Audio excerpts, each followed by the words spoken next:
I'm Gary Bembridge. This is another of my cruising tips for travelers. I want to talk about a series of really big and significant setbacks that are getting in the way of cruising starting up again anytime soon.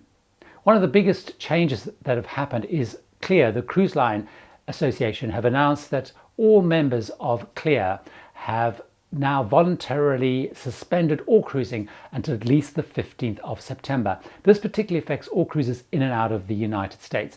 The CDC in the United States had a no-sail order which was due to expire at the end of July. However, there's big expectations that that was going to be renewed. So certainly CLIA are getting onto the front foot and setting a new date.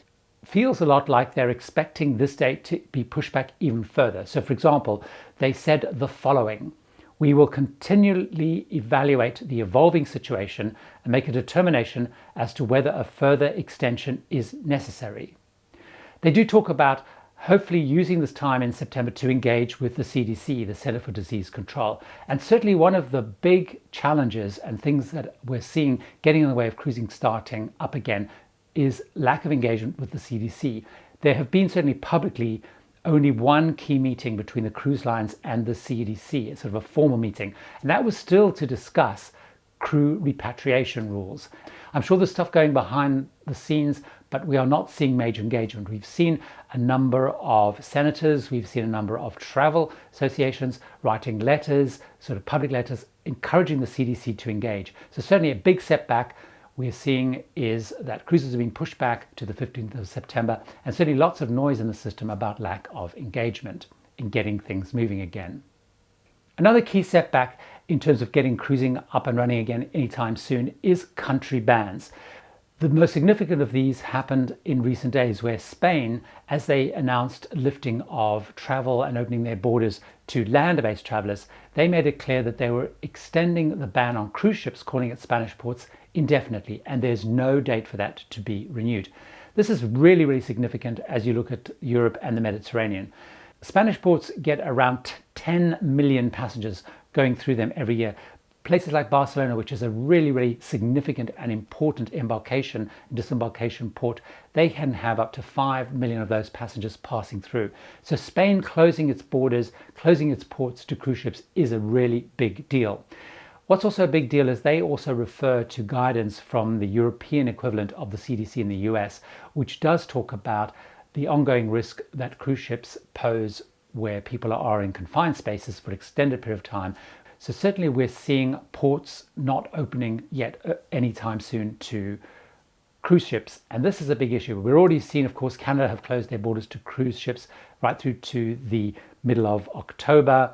We're seeing Australia have closed for all ships until September 2020, but they've also been talking about allowing in no international travelers, so whether they will also push that back seems fairly, to me, certain. We've seen places as far afield as Seychelles also closing for cruise ships till 2022. So certainly we're not seeing lots of ports and countries yet opening to cruise ships, and those announcements from Spain certainly were a big setback to that whole process. The next area where I think we're seeing some setbacks is we're seeing that cruise lines are actively disposing of ships, and also looks like potentially closing down some of their brands. So let's explore some of those issues. In the last week that I was recording this, Carnival have already announced the disposal of 6 of their ships, and that's Carnival Corporation. So we don't know yet which of their various brands it's coming from, if they're all Carnival ships or Holland America ships or Princess ships or whatever. We don't yet know what those ships are. Arnold Donald, the CEO, also made it clear that they're looking to accelerate their plans to get rid of ships. So we're going to see more ships going from the Carnival Corporation. We haven't heard from the other cruise lines if they have any plans to do that. We're seeing one big sign though with Pullmantur, which is a joint venture between Royal Caribbean and some Spanish-based travel companies. And what we've seen is those ships currently are actually, 2 of their ships are in Naples, one of them is still in Manila repatriating crew. But we've seen reports coming through from various crew center sites that those ships are being stripped back, lots of stuff's being taken off the ship. Also, if you take a look on a site that sells big yachts and big ships, 2 ships which look surprisingly like the Pullmantur Monarch and the Pullmantur Horizon appear to be for sale. So it certainly looks like we may be seeing some disposals of ships, some disposals of smaller brands. The other thing that's really, really important to that is all the cruise lines have also made it clear that when they start up, it's likely to be a slow, phased process where they slowly bring on ships, probably focusing a lot on big home ports and much more to the drive to port market. So certainly we see a contraction and removal of ships from the fleets, which also suggests if cruising does start, it may start in a much slower and much more staggered way than many people would hope.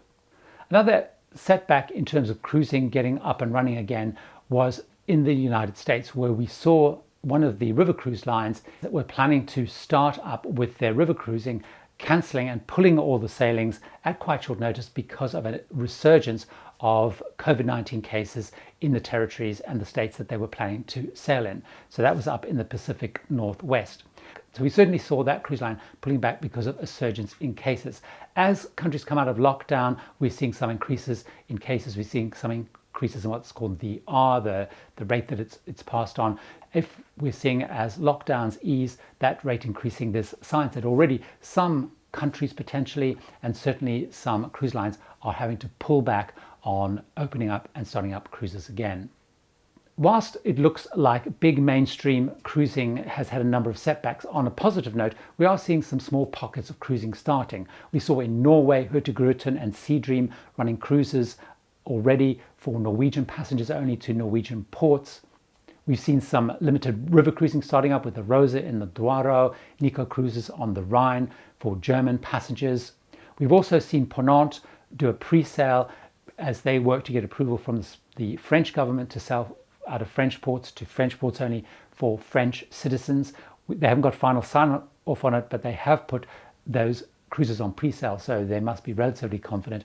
And Uncruise, which doesn't fall under the CDC rules because it's less than 250 passengers, have announced that they will start sailing in Alaska in August with a whole set of protocols around supplying pre-test, showing that you're negative, various protocols like that. There have been over recent days some relatively big setbacks in cruising getting up and running anytime soon in 2020. I'll keep you posted as we learn more, but I have loads more videos of updates, tips and advice about cruising, so why don't you watch another one of those right now.